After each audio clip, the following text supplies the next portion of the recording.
जन्म का एक छोटा सा सोहर गाने जा रही हूँ।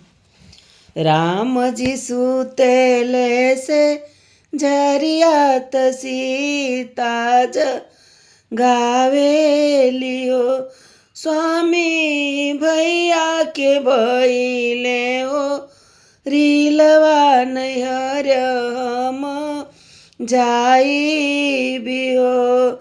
इतना बचन राम सुन ले त सीता जी से बोले ले हो, सीता जब तू ही जईबू नहीं हरवा त हम कैसे रहबी हो।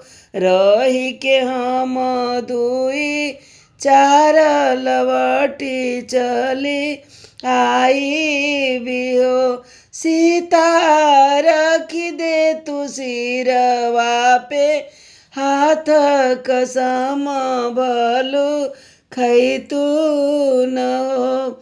बाबा हमरे जोहत होई है रहिया त भैया वरवान हो। अरे आवतड़ी हमारी बहिनिया त बाबा के लरुई न हो। राम जी चढ़ी गईले घोड़वा तलक न छेड़वा न हो।